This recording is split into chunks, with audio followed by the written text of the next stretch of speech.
deal with mental health stuff?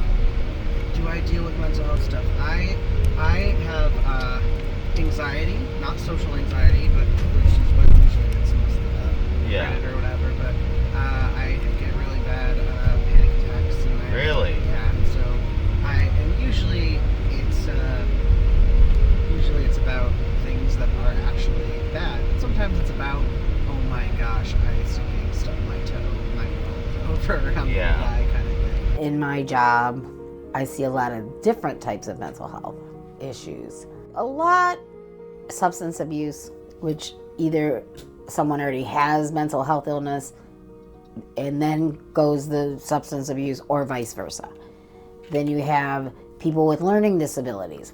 There's sometimes their symptoms from their learning disability is misunderstood as symptoms of a mental health disease. And so finding people that can really see the difference between one or the other is quite challenging, but you can read all kinds of things in a book. You can read case study after case study after case study in a book, but I have yet to find an individual that is identical to a case study. Someone that has mental health or learning disorders. Everybody's an individual, so it's challenging to say, well, you got this, and then they're labeled with it for the rest of their life.